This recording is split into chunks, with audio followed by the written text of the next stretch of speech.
Olá pessoal, tudo bom? Como vocês estão? É o André da Educabi. Hoje a gente vai bater um papo muito interessante aqui. Então, com a convidada Camila, ela é coordenadora do curso de Direito de uma instituição de cima em Rio Verde, Goiás. Nós vamos estar conversando aí sobre a experiência dela no processo de internacionalização, como que foi a passagem dela fora do Brasil para trazer no aprendizado. Camila, bom dia, tudo bom? Boa tarde. Por gentileza, se apresenta aí, qual é a sua formação? Boa tarde, professor André. Eu sou Camila, sou formada em Direito, tenho pós-graduação em Direito, mestrado em Direito Constitucional e sou doutoranda pela FADESP em São Paulo. Camila, tudo isso de titulação. Primeira coisa, eu quero agradecer a sua participação aqui conosco. Camila, vamos começar a conversar aí, um bate-papo legal de que é fazer uma graduação do curso de Direito, né? Quais que são os desafios que os nossos alunos têm ao entrar no curso de Direito, o que é ser graduado em Direito e depois, por que buscar aí uma especialização, um mestrado, um doutorado e ainda mais por cima, por que sair do Brasil? Buscar algo fora, ou aprimorar, ter essa experiência, essa vivência fora do Brasil, né? Fala para nós um pouquinho como que foi a sua passagem durante a graduação, o que é uma graduação de curso de Direito, né? Como que se desenvolve para ser um profissional, um bacharel de Direito? Então, o curso de Direito, a graduação, a gente leva em torno de 5 anos para que a gente seja bacharel em Direito e após a gente se torna uma especialização. Eu procuro fazer uma pós-graduação nesse sentido, ou até mesmo igual eu sou muito para a área acadêmica, né, como eu coordeno o curso, sou apaixonada em dar aula, professora, que eu falo que é uma arte de professar, né? E aí a gente vai para a área mais acadêmica no sentido de fazer um mestrado para ampliar mais os conhecimentos e agora no doutorado. O que eu procurei? Eu já fui 2 vezes por exterior. Fui na Itália, no Congresso em Siena, através do mestrado, e agora com o doutorado. Fui para a Espanha novamente 2 vezes publicar artigos para o currículo Lattes e para ajudar na minha formação acadêmica. E no intuito de aprimorar mais conhecimento e trazer novos, que eu falo que o estudo muda a vida e te leva a lugares incríveis, né? E como que foi, Camila, você chegar no cargo de coordenadora de um curso, né? Porque fazer uma graduação é bacana, você sai para o mercado de trabalho e voltar para ensinar, né? Ser coordenadora. O que seria ser coordenadora de um curso? Hoje eu tenho assim, muita gratidão, acho que eu falo até da trajetória acadêmica. Você foi meu professor na graduação, a gente sabe disso, né? E ao voltar hoje como coordenadora, eu falo que algo que aconteceu. Meu currículo acadêmico também trouxe para isso. E voltei como professora, mas depois voltei como coordenadora, né, na instituição. E eu vejo que precisa ter um pouco mais de paciência, procurar sempre aprimorar os conhecimentos e trabalhar mais com... Como que eu posso dizer para você? Como eu disse, o currículo acadêmico, né? Investir num doutorado, numa pós-graduação, para que aprimore mais o conhecimento. Então, entrar na coordenação, coordenar um curso de Direito, um curso de 100, 200 alunos, dependendo da instituição, né? Deve ser vários desafios, várias maneiras diferentes de lidar, pessoas diferentes, principalmente do nosso aluno, que hoje em dia a gente sabe que muitos alunos trabalham o dia todo e vai à noite para a faculdade, né? Conta um pouquinho para nós esse desafio, como que é essa participação, como que é muitas vezes ser literalmente uma mãe, acolher esse aluno. Eu sempre trabalho muito com acolhimento, porque eu sei o quanto é difícil chegar lá, e no decorrer desses 5 anos muitos pensam em desistir, devido ao trabalho, à sua vida acadêmica mesmo.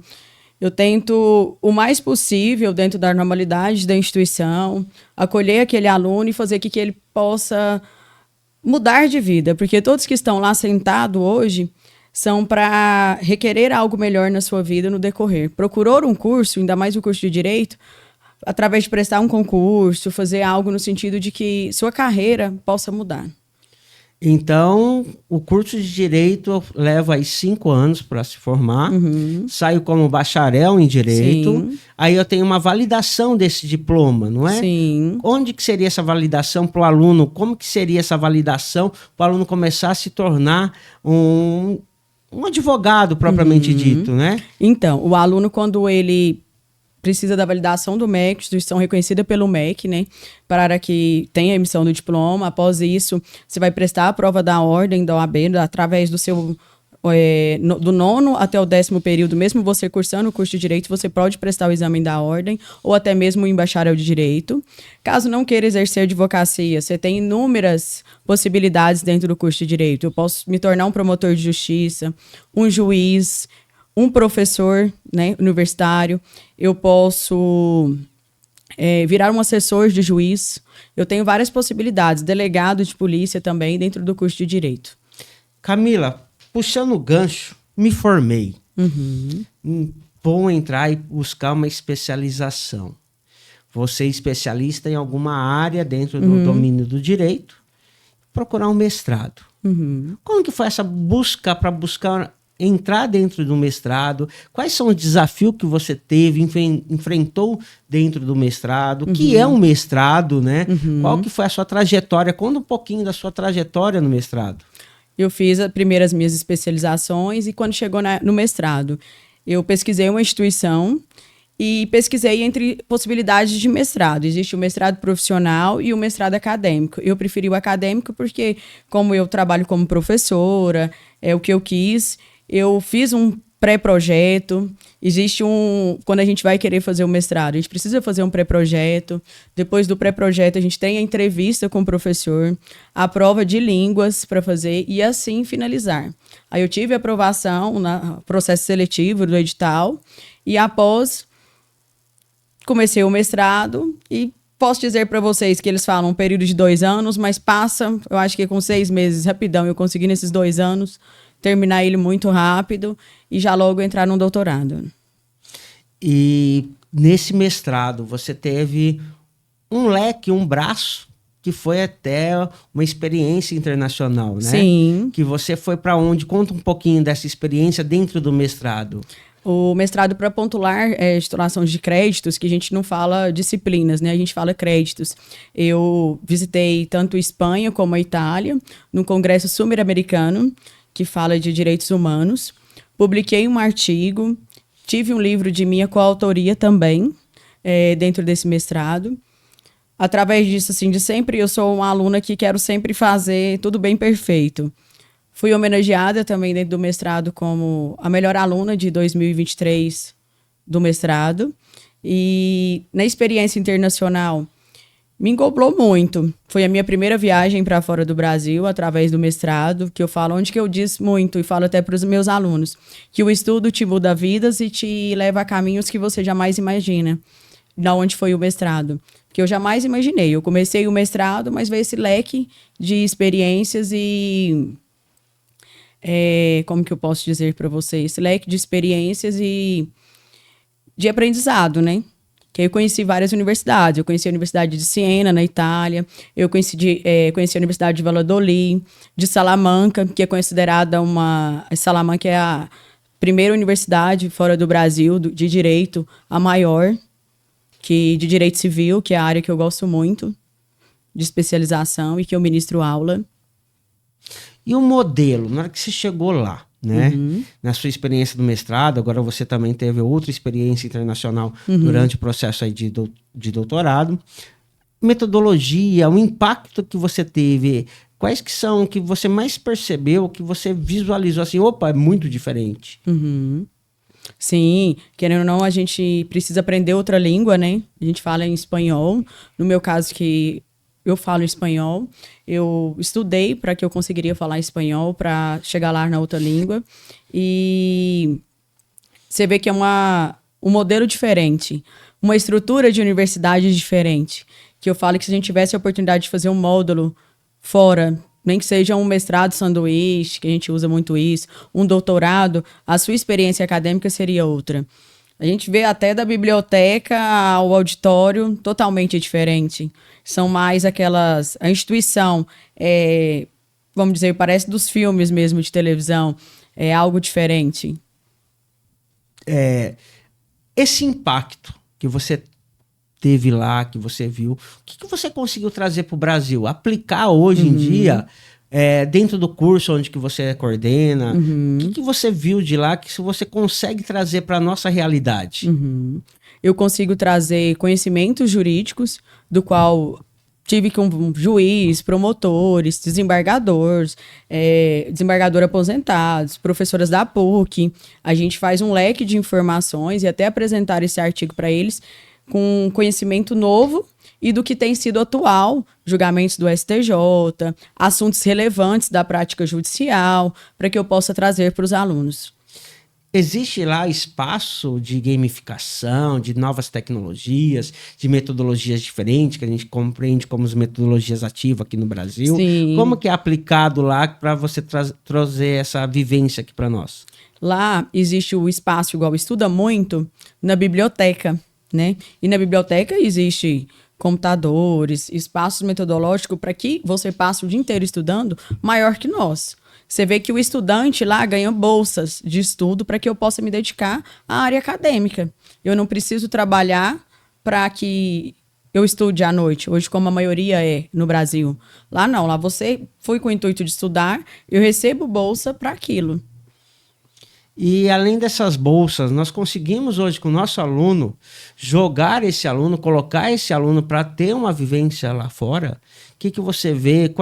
Você conhece alguma metodologia diferente, algum intercâmbio, alguma formação né?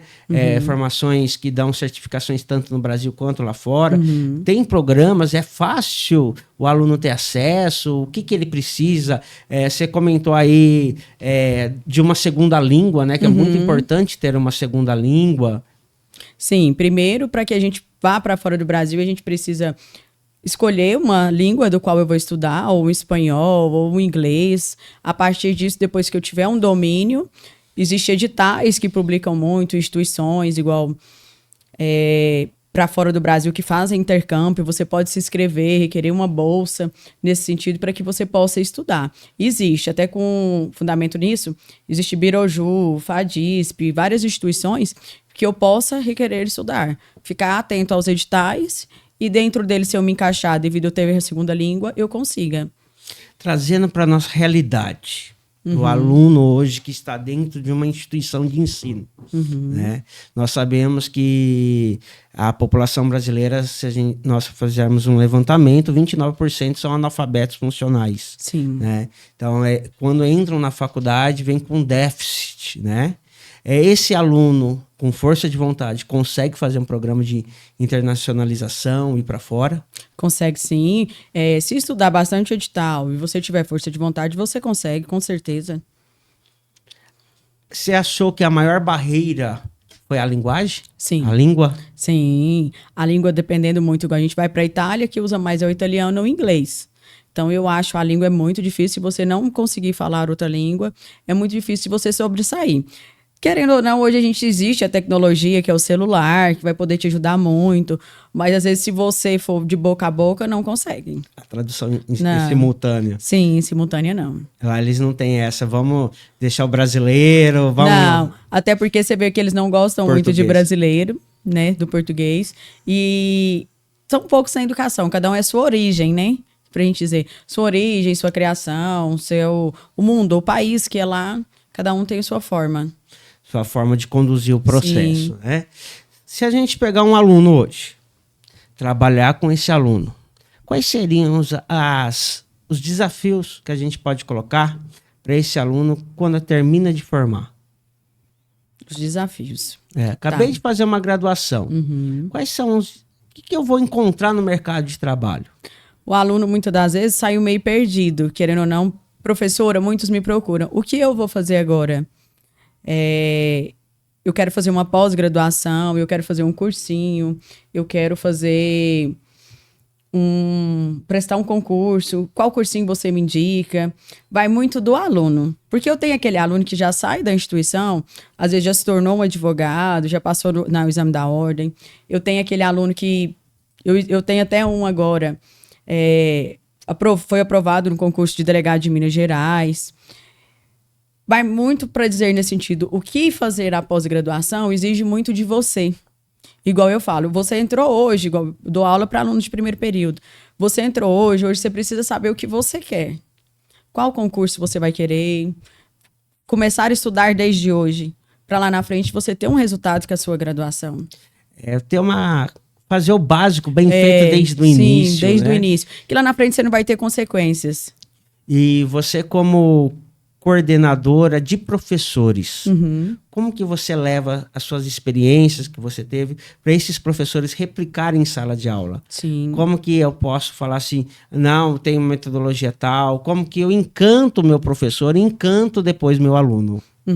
Eu sempre falo com os professores, a gente precisa sempre, quando é direito, ele atualiza todos os dias com jurisprudência, julgados, então a gente precisa sempre estar estudando. Fora, eu sempre converso com os professores, explico o que eu trouxe de lá, o que foi minha vivência, o que eu aprendi na instituição, no congresso, que é algo novo, até para eles deportarem para os alunos. E a prática? Na prática, falo muito que a gente precisa trabalhar o quê? Metodologias ativas, a gente trazer o acadêmico para uma publicação científica. Se aquele aluno, desde a graduação hoje, eu falo que o meu conhecimento do mestrado, que eu falo, se a gente, desde a graduação, você está ali no 9º, no 10º período, eu ensino ele a publicar artigos, o leque dele vai ser maior nos seus desafios com o mestrado. E mudou muito o comportamento, você já tem aí um tempinho dentro da sala de aula, Sim. dentro de coordenação. Você visualiza que mudou muito o comportamento do aluno, sim, de 10 anos para cá? Como que você vê isso daí? Quais são as dificuldades enfrentadas hoje em dia, tanto com o aluno quanto para nós que estamos dentro de sala de aula? Eu entrei para a carreira de professor, foi lá em finalzinho de 2022 com 2023, acho que vai uns 5 anos aí já. E quando eu entrei era na pandemia, comecei com aula online. Você vê que o interesse do aluno hoje não é mais conforme era antes. Eu falo como aluna. Falta mais um pouco de carga, de energia daquilo mesmo. Sendo raros alguns alunos. Tem uns que são assim, a gente também não precisa falar de todos, né? E você, o que você colocaria hoje para o seu aluno? Assim, qual que seria a mensagem para o aluno de primeiro período para ele se encantar pelo curso de Direito? Fazer um curso de bacharel de Direito.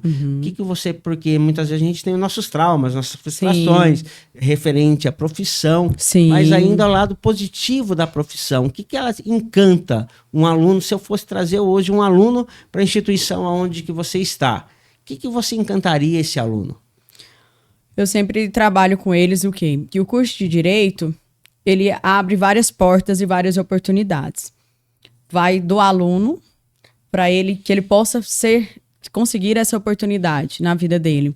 Eu falo que se desde o primeiro período ele se dedicar, nem que seja 1 hora por dia, ele vai ter várias oportunidades na vida com o curso de Direito, porque, como eu disse para você no início, você tem várias áreas a seguir. Vários concursos, te abre várias oportunidades o curso de bacharel em Direito. E se você escolheu, você vai ser capaz de conseguir ao final. E como que seria a preparação de um egresso para ir além da OAB?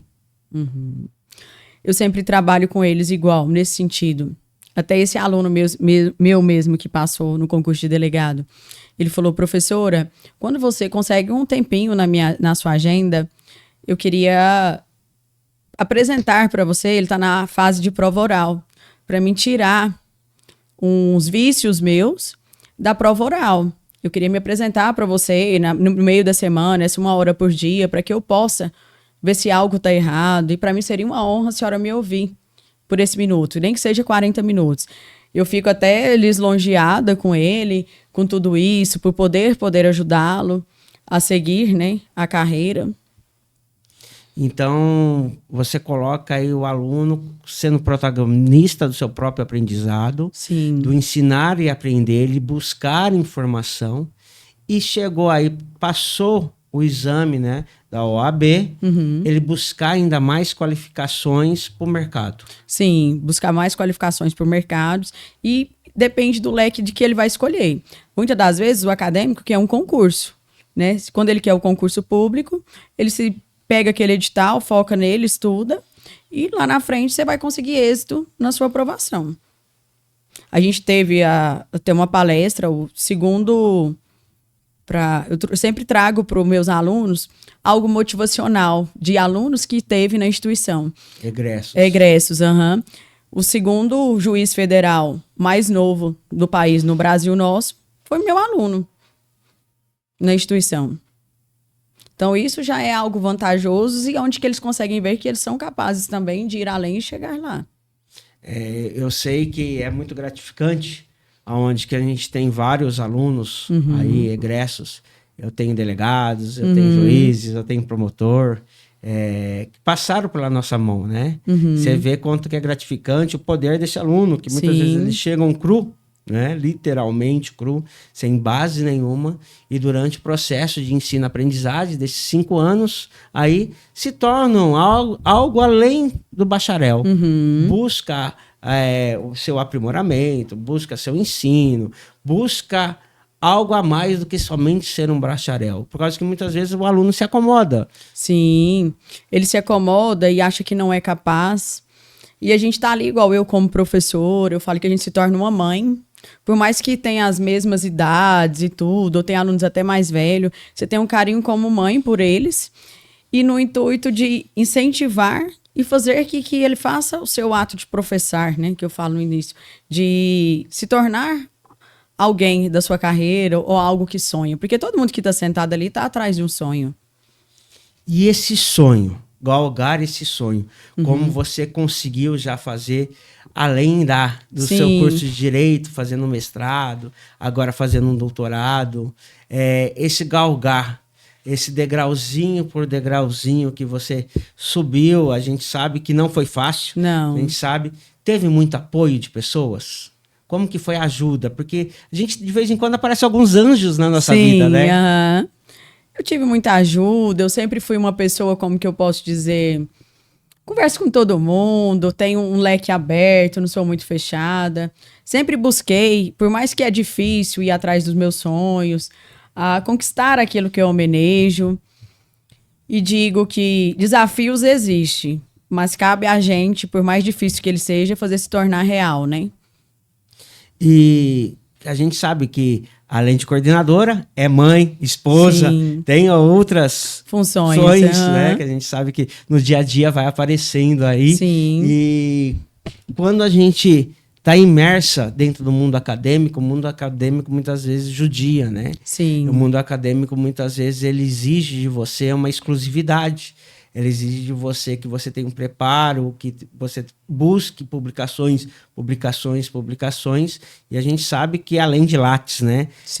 O ensino em aprendizagem é além do Lattes. Você colocaria o que para nós dessa passagem sua pelo mestrado, agora pelo doutorado, que dá para conciliar? Dá para conciliar, mas eu sempre digo... A gente tem que abrir mão dos finais de semana, né? Eu tiro um sábado para descansar e o domingo eu vou fazer artigo, vou estudar livros, porque para a gente entrar no mestrado e finalizar precisa ler muito. E aí eu deixo o sábado para descansar ou a sexta e o final de semana eu estudo. Sempre. Busco o conhecimento sempre, não tem como. O aprendizado sempre tem que estar constantemente aí fazendo aprendizado. Camila, o que você colocaria de mensagem para o aluno?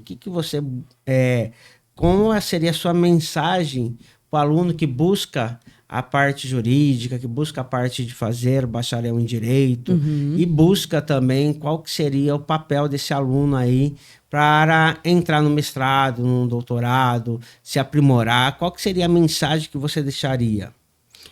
Eu sempre falo para os alunos... Se você tem um sonho, não desista, por mais difícil que seja.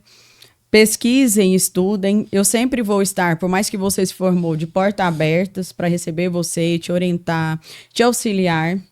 O meu WhatsApp, eu sempre digo, é o mesmo, há anos atrás. Pode ser que eu não consiga responder, mas eu vou estar disponível para ajudar você. No seu mestrado, no seu doutorado. A minha intuição é sempre te ajudar. E a minha mensagem final é... que o estudo pode te levar além e a lugares que você jamais poderia imaginar. Camila, foi uma troca riquíssima aí, você contando um pouquinho da sua passagem fora, que teve seus desafios. E para finalizar aqui, eu gostaria de agradecer a todos que vão assistir aí o podcast e a gente está à disposição, as nossas redes, nossos contatos. Professor André, eu agradeço você também pela oportunidade, por estar com você aqui hoje e espero voltar mais vezes. Deu certo. Ai, tô ouvindo?